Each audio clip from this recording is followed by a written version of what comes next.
Ang kwentong ito ay hango sa totoong buhay.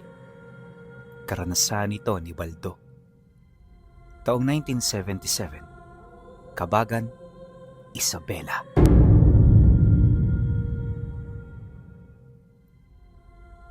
Noong mga panahong ito, nasa edad 20 anyos pa lamang si Baldo. Nakatira sila noon sa baryo, kaya namuhay siya katulad ng iba. At sa madaling sabi, simpleng buhay lang ang meron sila.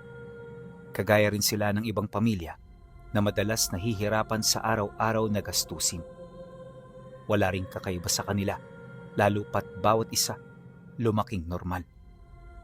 Ayon pa sa kanya na, wala rin silang kaugnayan sa kahit na kaninong tao na may alam sa lihim na karunungan, kaya noon pa man, umiikot lamang ang kanyang imahinasyon sa mga kwentong naririnig niya sa sentro ng baryo. Kaso lang, habang nagkakaisip siya, may napapansin siyang kakaiba. Matagal na rin niya itong itinatago o pinuno dahil natatakot siya na baka pag-isipan siya na baliw nang makakarinig ng kwento niya. Pagtatapat ni Baldo na, nagsimula ito sa aksidente niyang pagkakita sa isang multo na dumaan noon sa tapat ng bahay nila bandang 5:00 ng hapon. Nung makita niya ito, inakala niya na isa lang itong ordinaryong tao, pero paglagpas nito ng bahay nila, nakita niya na bigla na lamang itong naglaho matapos sumimoy ang malakas na hangin. Nagdulot ito ng pagkalito sa kanyang parte hanggang sa maalala niya ang sinabi ng tatay niya ukol sa mga kaluluwa ng taong hindi matahimik. Nataon ding yon ang naging kwento nito noong gabi, kaya naman halos hindi siya makatulog sa kakaisip. At magmula noon, naging madalas na ang pagsilay niya sa mga nilalang na hindi nakikita. Minsan nakakakita siya ng tao na may 2 ulo, mga insektong halos kasing laki ng bahay, at mga nilalang na lumilipad tuwing gabi. Dahil sa mga nakikita niya, kaya dahan-dahan ang hindi nagiging normal ang buhay niya. Mahirap ito sa parte ni Baldo, pero kailangan niyang maging matatag para makapagpatuloy. Mag-iisang buwan din niya itong pinagtiisan hanggang sa paunti-unti naapektuhan na rin ito ang kanyang pag-aaral. Nang mapansin ito ng tatay niya, dito na ito nagdesisyong kumprontahin siya. Isang hapon, nadatnan siya nitong nakakulong sa silid niya. Pagbukas ng pinto, kaagad siya nitong nilapitan, bit-bit ang kape at nilagang saging.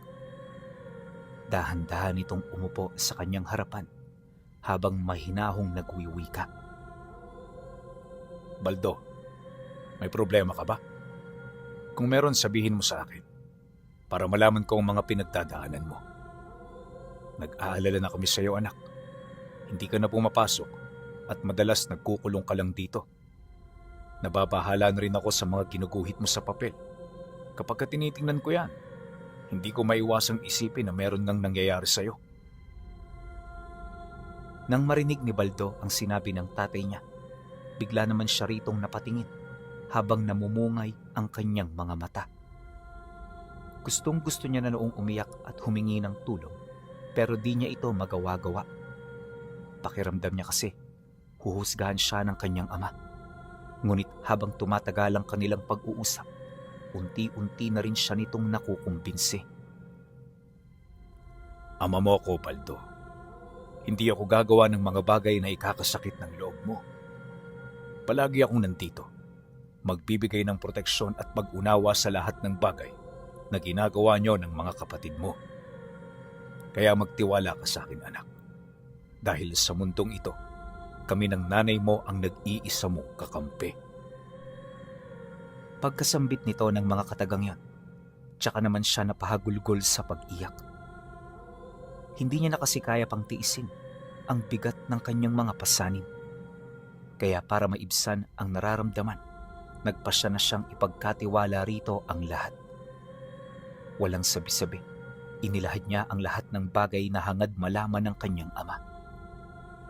Sinimulan niya ito sa pinakaumpisa, nang sa gayoy maunawaan ito kung papaano yon nagsimula. Pagkarinig ng tatay niya sa kanyang naging kwento, hindi ito kaagad nakaimik. Dito na rin kasi nito nalaman ang rason kung bakit napilitan ng tumigil sa pag-aaral si Baldo.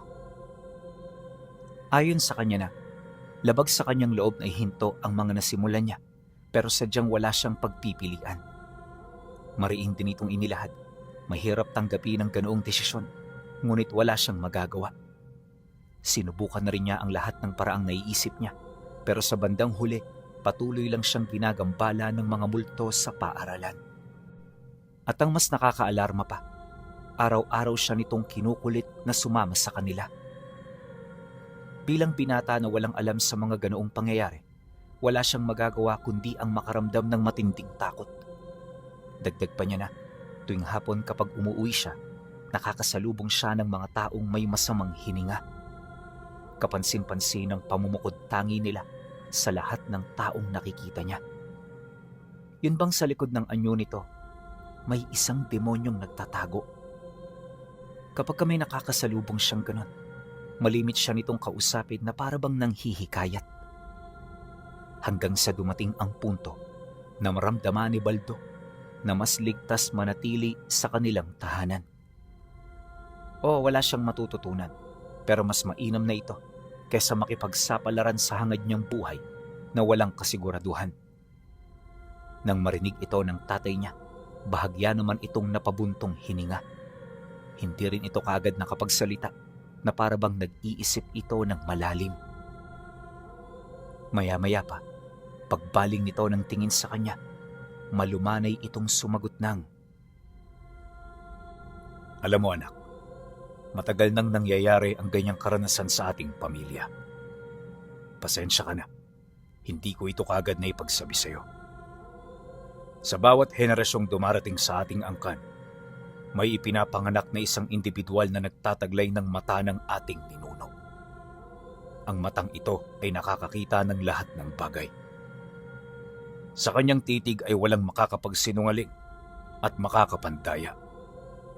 Lahat nakikita niya, maliban sa sinasabi ng puso ng kanyang kapwa.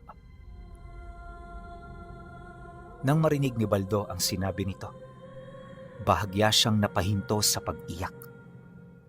Hindi niya kasi mawari kung totoo ba ang sinasabi ng kanyang ama sa kanya.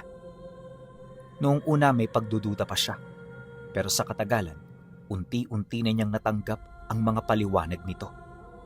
At para magkaroon pa siya ng dagdag basehan, isinama siya ng kanyang ama sa silid nito ng kanyang ina para ipakita ang bagay na iniwan sa kanila ng mga ninuno nila. Hindi ito isang libro o talaan ng kasaysayan, bagkus isa itong kalis na ginagamit sa mga ritual. Paglilinaw, hindi ito kalis na sandata, kundi kalis ito na lagayan ng likido. Malaki rin ito sa normal na baso, kaya nagawa ritong maiukit ang lahat ng kasaysayan ng kanilang ninuno. Dito rin niya nakilala ang ninunong pinagmulan ng lahat ng kapangyarihan niya. Hindi isang ordinaryong tao ang ninuno natin, Baldo. Kaya anuman ang nakamit mo, hindi yan sumpa, kundi pagpapala. Sa mga nagdaang henerasyon, itinuring niya ng mga lolo ko bilang sumpa. Pero para sa akin, hindi yan ang totoo dahil naniniwala ako na kapaki-pakinabang ang taglay mong kakayahan. Pagkasambit nito ng mga kataga, bigla nitong ipinakita sa kanya ang figura ng kanilang ninuno na merong 4 na kamay at 3 mata. Kakaiba sa lahat ang mga mata nito, pinuno, at nung nasipat ito ni Baldo, tila bang nag-iba ang pakiramdam niya.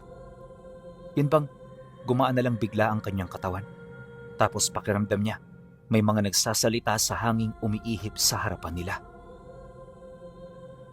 Maya-maya pa, nakaramdam siya ng matinding katahimikan sa paligid. Wala siyang ideya kung bakit ito nangyayari, pero malakas ang kutob niya na hindi ito normal. Sa isip-isip noon ni Baldo, maaaring narinig sila ng ninuno nila. Naniniwala rin siya na magpaparamdam ito sa kanya pagdaan ng mga araw. At ang kutob niyang yun, pinuno, hindi nga nagkamali. Nagparamdam ang kanilang ninuno sa pamamagitan ng tinig. Kagaya ng mga nauna sa kanya, inilahad nito ang kondisyon sa pagtataglay ng ganoong kapangyarihan. Ayon kay Baldo, hindi maaaring sabihin ang mga kondisyones dahil nagtataglay ito ng kahinaan at kalakasan ng kanyang abilidad. Dagdag pa niya na, dito rin niya nalaman ang iba pang kakayahan ng mga mata na taglay niya. Sa tamang paggamit, kaya nitong pahinain ang lahat ng nilalang na may masamang binabalak sa kanila. Magagawa rin niyang itapon ito sa ibang dimensyon, subalit nangangailangan ito ng matinding sakripisyo pagdating sa pisikal na lakas at tatag ng kaluluwa. At sa kabuuan ng kanilang henerasyon, tanging ang unang ninuno nila ang nakagamit ng ganoong kakayahan. Matapos naman niya itong malaman, dito na siya nagkaroon ng kapayapaan sa kanyang sarili. Batid niya kasi na hindi siya natatangi, sa halip siya ay pinagpala. At sa paglipas ng mga araw, sinikap niyang pakibagayan ang kanyang sitwasyon. Sa puntong ito, unti-unti na niyang natututunan kung papaano mamuhay kasama ang mga nilalang. May mga nakausap na rin siyang mga engkanto hanggang sa ilang buwan ang lumipas, nasanay na siya sa ganoong estado. Marami na rin siyang kaibigang lumapit sa kanilang bahay para lamang makasama siya sa araw-araw. Subalit ang hindi alam noon ni Baldo na ang ganoong palang abilidad merong kaakibat na panganib. Nalaman niya ang tungkol dito noong may napapansin na siyang kakaiba sa bahay nila. Isang hapon, hindi na siya mapakali. Pakiramdam niya kasi merong nagmamasid, kaya naman nagtanong-tanong na siya sa mga kaibigan niya. Marami siyang kinausap pero walang makapagtukoy sa mga bagay na pinagmumula ng kanyang mga alalahanin hanggang sa may nakausap siyang grupo ng mga laman lupa na kakalipat lang sa kanilang tahanan. Madalas hindi pinapansin ni Baldo ang ganoong nilalang dahil bukod sa wala naman siyang pakay dito, alam din niya na maliit ang naibibigay nitong pakinabang. Ngunit sa pagkakataong yan, tila bang nagbago ang kanyang tingin sa mga laman lupa. Ito ay matapos nitong maibahagi sa kanya ang mga aswang na gabi-gabing naniniktik sa bahay nila. Pagtatapat pa nito na hindi ito mga pangkaraniwan at kung hindi sila nagkakamali, nabibilang ang mga ito sa lahi ng mga asbo.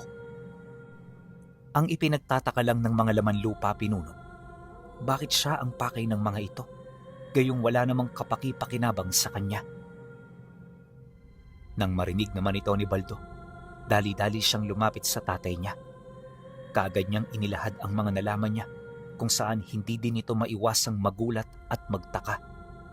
Naguguluhan man, pilit itong nagsaliksik, ngunit sa kasamaang palad wala itong nadiskubring bagay na maaaring makapagbibigay ng linaw. Nang mapagtanto naman ito ng tatay niya, kaagad itong nagwika sa kanya ng, Wala akong mahanap na dahilan kung bakit sila nandirito. Pero sa ngayon, Baldo, manatili ka na lang muna rito sa bahay. Ako na ang maghahanap ng mga dahilan kung bakit ka nila minamanmanan.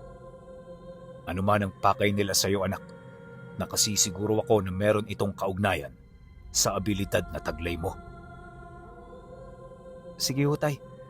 Mag-iingat kayo.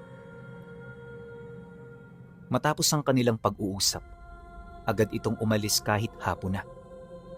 Pinigilan ito ng nanay niya pero ang rason ng kanyang ama, hindi na pwedeng ipabukas ang pakay niya sa mga albularyo. Dagdag pa nito na, babalik din yun kaagad, kaya wala silang dapat na ipag-alala. Subalit sumapit na lang ang hating gabi, hindi nakauwi ang tatay niya. Wala ring balita sa mga manggagamot, kaya nagsimula na silang mag-alala. Gusto nilang hanapin ito noong araw na yon, pero masyado itong delikado. Bukod kasi sa mga huni na kanilang naririnig, malayo-layo rin ang distansya ng mga manggagamot sa bahay nila. Kaya kahit labag sa kanilang loob, wala silang nagawa kundi ang maghintay ng sumunod na araw. Kinabukasan, di pa man tumitilaok ang manok. Kasama ng kanyang mga kapatid, hinanap nila ang kanilang padre de pamilya.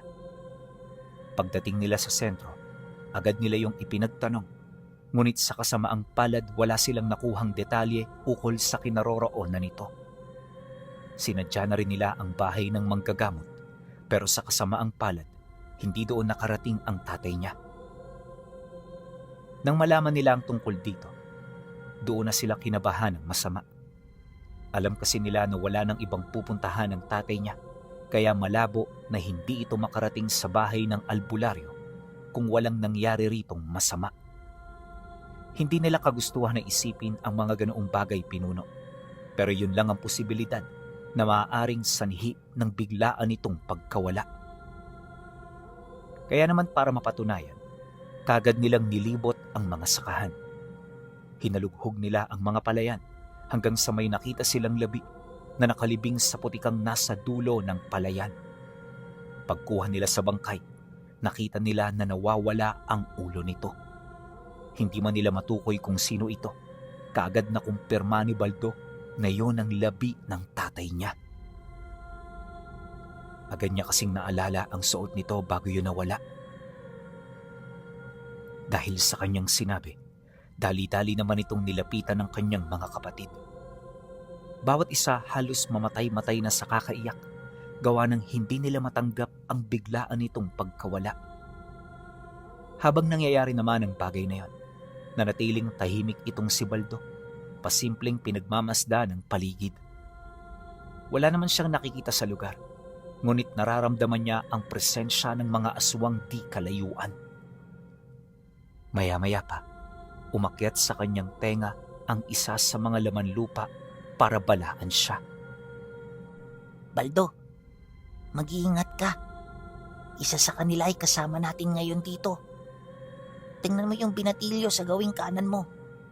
Titigan mo ang hiwa sa likod ng kanyang tenga. Nang marinig niya ang bulong na yon, dali-dali niyang kinumpronta ang binata sa gawing kanan niya. Pagsilay niya rito, agad niyang napansin ang hiwa nitong sariwang-sariwa pa. Wala naman itong pinagkaiba sa mga ordinaryong sugat, pinuno. Ang kaso lang yung sugat na yon, parang hindi man lang dinaluyan ng dugo. May mga nakausli rin itong balahibo, kaya agad niyang nakumpirma na balat kayo lang ito. Walang sabi-sabi, bigla na lang niya itong sinunggaban hanggang sa magpang-abot na silang dalawa. Pagbagsak nila sa palayan, pilit naman siyang tinanong ng binata habang nagpapatulong ito sa kanilang mga kasama. Ngunit bago pa man sila tuluyang naawat, nahawakan at napunit niya ang sugat nito, dahilan para tumambad sa kanila ang totoo nitong anyo. Pagsilay naman ng mga tao sa napakaitim nitong balat, bigla itong napaatras, bakas ang matinding pagkagulat. Dahil sa pangyayari, kung kaya't nagpumilit naman itong tumakas, pero bago pa ito makalayo, nagawa na itong mahawakan ni Baldo. Paghawak niya sa damit nito, kagad niya itong pinabagsak sa lupa hanggang sa tuluyan niya na yung mahuli. Pilit pa noong nagpumiglas ang binata, pero hindi na ito nakawala pa. Pagsilay naman ng mga kasama nila, dali-dali itong nagsikumpulan para sana tulungan siya. Ngunit bago pa man yun makalapit, nagdesisyon na siyang umalis doon kasama ang nahuli niya. At sa isip-isip niya, hindi niya ito maaaring ipakita sa mga tao dahil paniguradong pagmumula nito ng matinding takot at alinlangan. Oo, may mga nakakita sa ginawa niya, ngunit hindi ito sapat para makabuo sila ng haka-haka ukol sa nilalang na nagbabalat kayo bilang isang binata. Bago siya tuluyang makalayo sa lugar na yon, inabisuhan niya ang mga ito na sa bahay na lang nila bumisita. Dagdag pa niya na, pumunta lang sila roon at sasabihin niya ang lahat ng mga nalalaman niya. Ihaharap din niya ang binata sa mga ito upang magkaroon sila ng pagkakataon na makausap yun. Nang marinig naman ito ng mga tao, di na yun tumutol sa nais niya. May ilang nagpumilit, pero wala na rin itong nagawa para siya ay pigilan.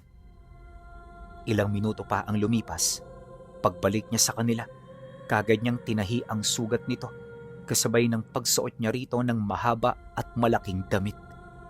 Itinali na rin niya ito sa upuan at para makasigurado, nilagyan niya ito ng birhen at santo sa magkabilang palad. Yon ang ginamit niyang instrumento upang tuluyan itong matigalpo. Pagsilay niyang epektibo naman ito sa nilalang, dali-dali siyang lumabas para hintayin ang kanyang mga kapatid. Anumang oras kasi, posibleng dumating na ang mga ito. Dala-dala ang labi ng kanilang padre de pamilya. Sa kanyang paghihintay, kusa na rin niyang ipinagtapat sa kanyang ina ang mga nalaman niya. Maingat niyang ipinaliwanag ang mga bagay-bagay upang hindi ito mabigla. Pagkarinig naman ito sa kanyang mga sinabi, napahagulgol na lamang ito sa pag-iyak. Di na rin ito nakapagsalita pa, gawa ng sapat na para sa kanya ang mga bagay na nalaman niya.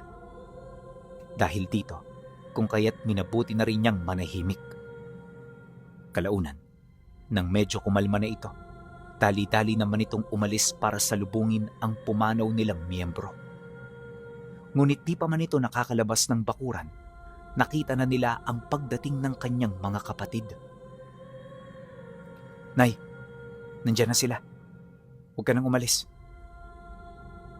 Nang marinig ito ng nanay niya, kaagad nitong nabitawan ang mga dala nitong gamit. Walang sabi-sabi, di ito nagdalawang isip na tumakbo habang umiiyak. At nang makalapit na ito, labis itong nagimbal sa kanyang mga nadatnan. Ayon sa kapatid ni Baldo, hindi na nila nakita ang ulo ng tatay nila. Hinanap na nila yon kung saan-saan pero wala silang nakita o napansing bakas sa paligid. Duda ng mga ito, dinukot ng mga nilalang na pumatay dito ang ulo ng kanilang ama. Ano man ang dahilan nun, wala silang ideya. Matapos naman niyang marinig ang sinabi ng mga kapatid niya, hindi niya maiwasang magalit ng husto.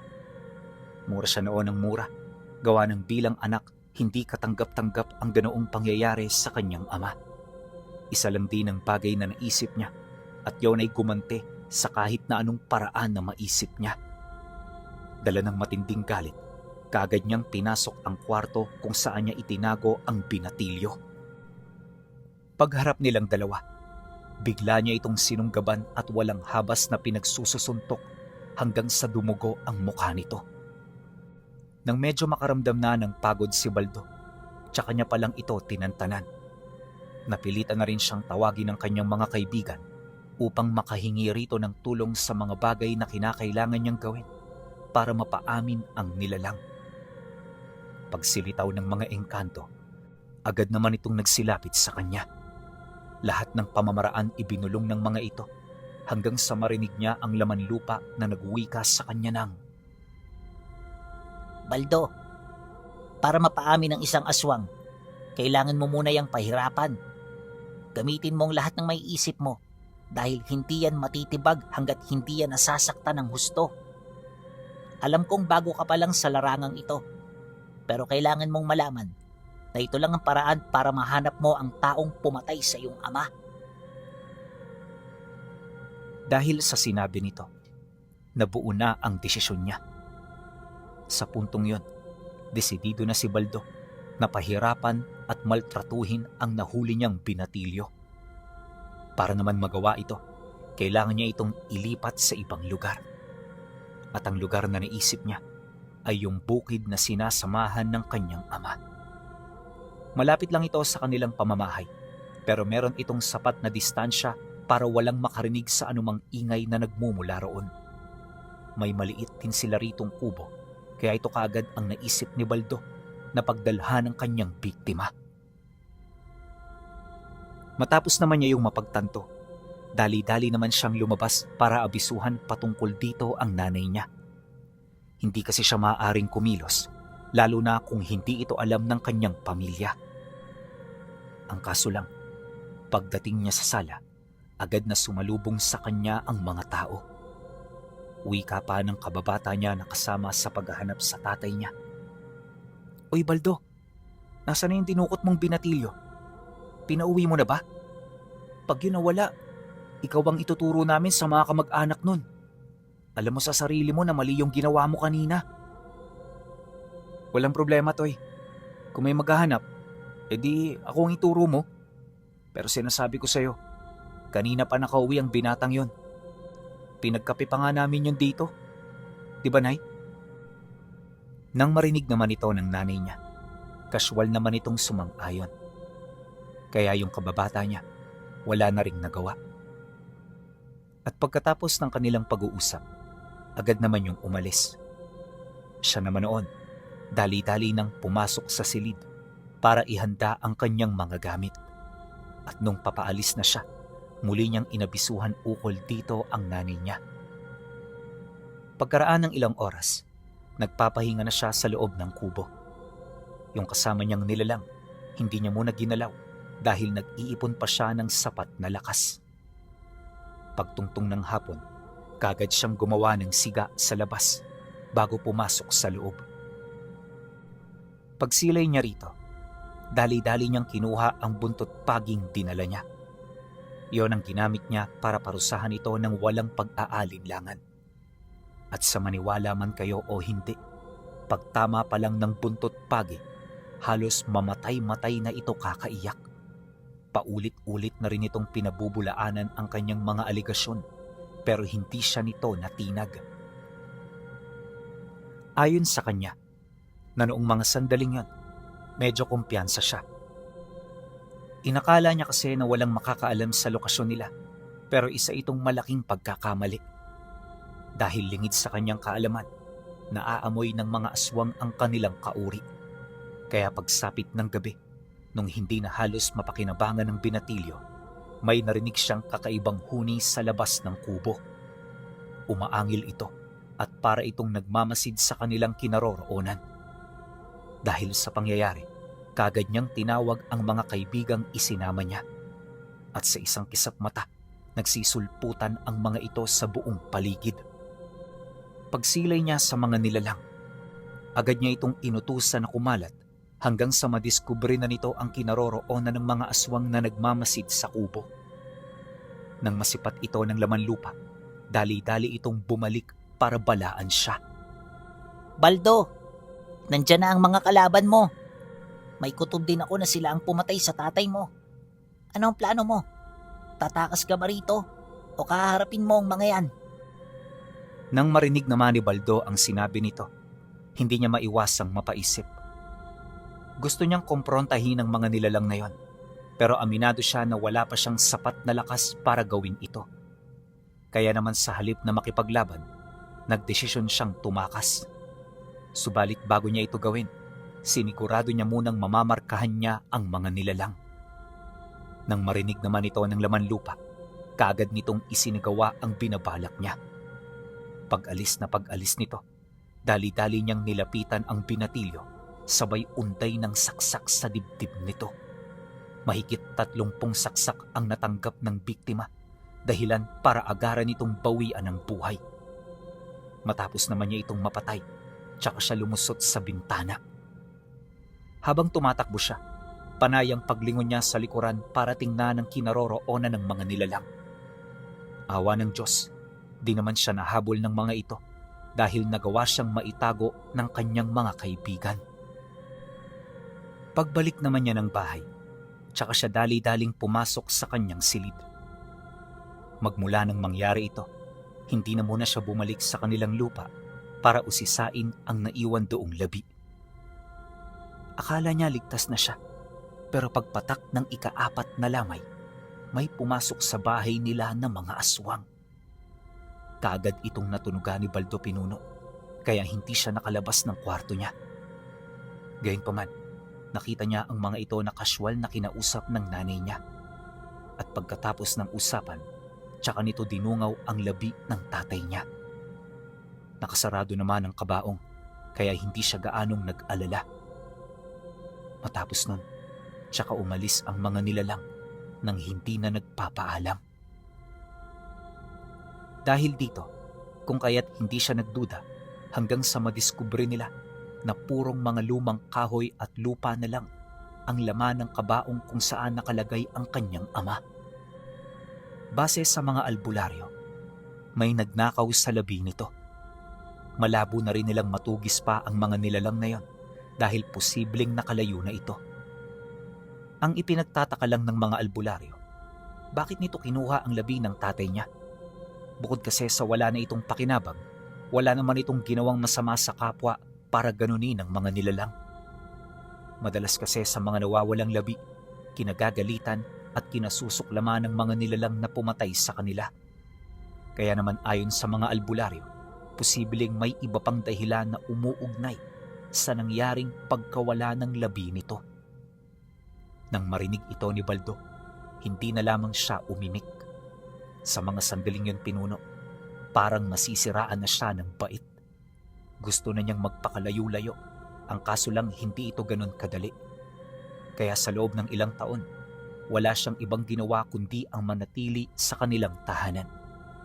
Itinigil na rin niya ang paghanap sa mga nilalang at paunti-unti, tinalikuran niya ang biyayang ipinagkaloob sa kanya.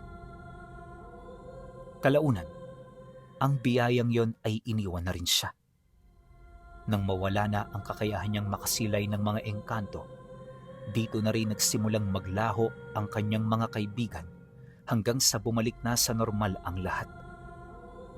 Batid ni Baldo na yon ang pinapangarap niyang mangyari, pero hindi niya inaasahan na magiging malungkot ito.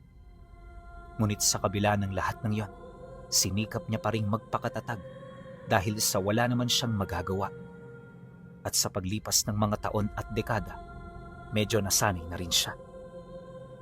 Yun nga lang, kahit anong gawin niyang paglimot, hindi niya pa rin maiwasang magsisi sa pagtalikod niya sa